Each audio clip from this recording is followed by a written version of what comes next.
Assalamualaikum warahmatullahi wabarakatuh. Perkenalkan, nama saya Titin Suartini, program studi pendidikan guru sekolah dasar semester 4 Universitas Muhammadiyah Tasikmalaya.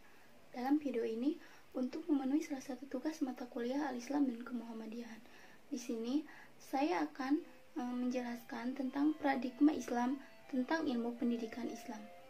Cara masing-masing orang memandang dunia yang belum tentu cocok dengan kenyataan. Paradigma adalah bertanya, bukan wilayahnya.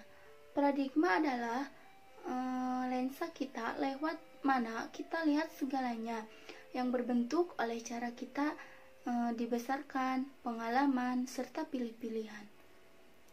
Islam yang memiliki sifat universal dan kosmopolit, tak bertahan untuk bisa menambahkan ke arah kehidupan apapun, termasuk dalam tanah pendidikan. Ketika Islam jadikan paradigma ilmu pendidikan, paling tidak berpijak pada 3 alasan.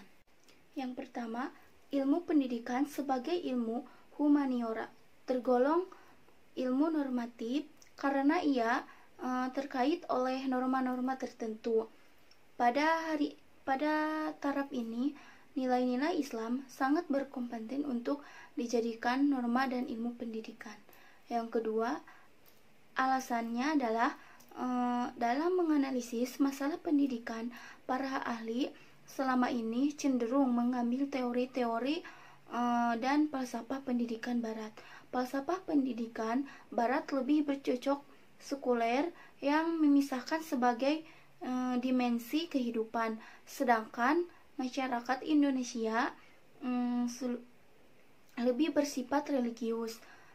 Yang kedua, alasannya adalah dalam menganalisis masalah pendidikan, para ahli selama ini cenderung mengambil teori-teori dan falsafah pendidikan Barat. Falsafah pendidikan Barat lebih bercocok seluruh yang memisahkan berbagai dimensi kehidupan, sedangkan masyarakat Indonesia lebih bersifat religius. Atas dasar itu, nilai-nilai ideal Islam sangat memungkinkan untuk dijadikan dalam mengkaji fenomena kependidikan. Yang ketiga, alasannya dengan menjadikan Islam sebagai paradigma, maka keberadaan ilmu pendidikan memiliki ruh yang dapat menggerakkan kehidupan spiritual dan kehidupannya yang hakiki. Tanpa ruh berarti pendidikan Islam telah kehilangan ideologinya. Tak terbantahkan lagi bahwa Islam adalah agama yang sempurna. Segala aspek kehidupan manusia diatur di dalamnya, tak terkecuali masalah pendidikan. Pendidikan di dalam Islam diarahkan untuk memanusiakan manusia, dengan bahasa lain, untuk mengembalikannya manusia kepada fitrahnya. Manusia adalah makhluk yang taat, tunduk, patuh kepada aturan, selalu condong kepada kebenaran. Maka jelas di sini bahwa ketika Islam dijadikan paradigma ilmu pendidikan, produk dari pendidikan itu sendiri akan sesuai dengan nilai-nilai Islam. Yang selanjutnya, hakikat ilmu pendidikan Islam. Ilmu pendidikan Islam adalah ilmu yang digunakan dalam proses pendidikan yang berdasarkan ajaran Islam sebagai pedoman umat manusia, khususnya umat Islam. Pendidikan adalah segala upaya, latihan, dan sebagai untuk menumbuh kembang segala potensi yang ada dalam diri manusia, baik secara mental, moral, dan fisik, untuk menghasilkan manusia yang dewasa dan bertanggung jawab sebagai makhluk yang berbudi luhur. Teorisasi pendidikan Islam. Yang pertama, hakikat pendidikan adalah segala upaya dan usaha untuk menjadikan manusia dewasa sesuai tujuan pendidikan.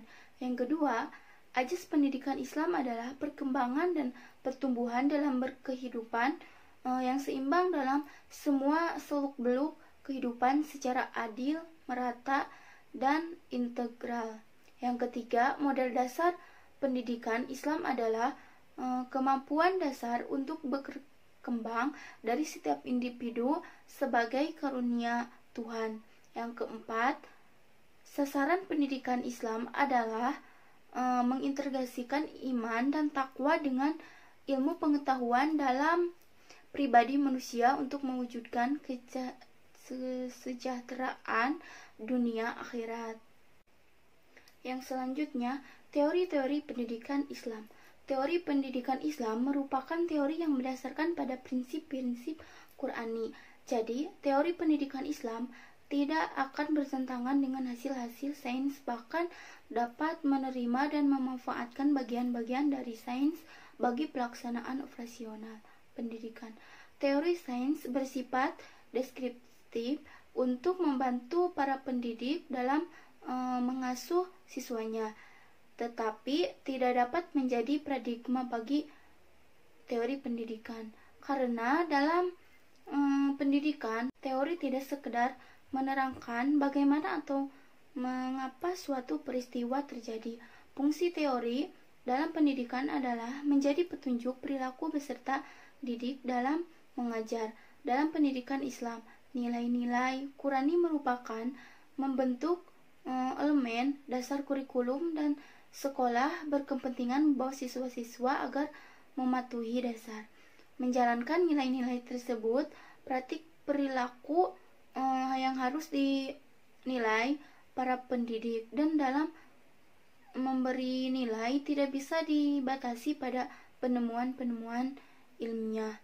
Tujuan pendidikan Islam adalah untuk mencapai keseimbangan pertumbuhan kepribadian manusia secara menyeluruh dan seimbang yang dilakukan melalui latihan jiwa, akal pikiran, intelektual, dan diri manusia yang rasional, perasaan indera. Tujuan terakhir pendidikannya Muslim terletak pada perwujudan ketundukan yang sempurna kepada Allah, baik secara pribadi, komunitas, maupun seluruh umat manusia.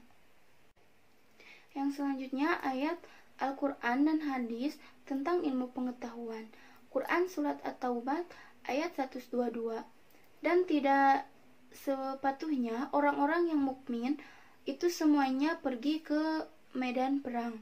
Mengapa? Sedangkan dari setiap golongan di antara mereka tidak pergi untuk memperdalam pengetahuan agama mereka dan untuk memberi peringatan kepada kaumnya apabila mereka telah kembali, agar maka dapat menjaga dirinya. Quran Surat Al-Mujadalah ayat 11. Allah akan meninggikan orang-orang yang beriman di antaramu dan orang-orang yang diberi ilmu pengetahuan beberapa derajat. Hadis Rasulullah SAW bersabda, mencari ilmu itu wajib bagi setiap muslim, dan sesungguhnya segala sesuatu hingga makhluk hidup di lautan memintakan ampun bagi penuntut ilmu. H.R. Ibnu Abdul Bar.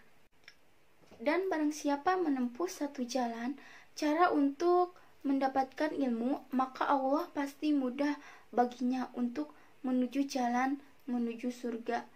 Hadis riwayat Muslim. Sekian yang saya dapat sampaikan, mudah-mudahan ada manfaatnya.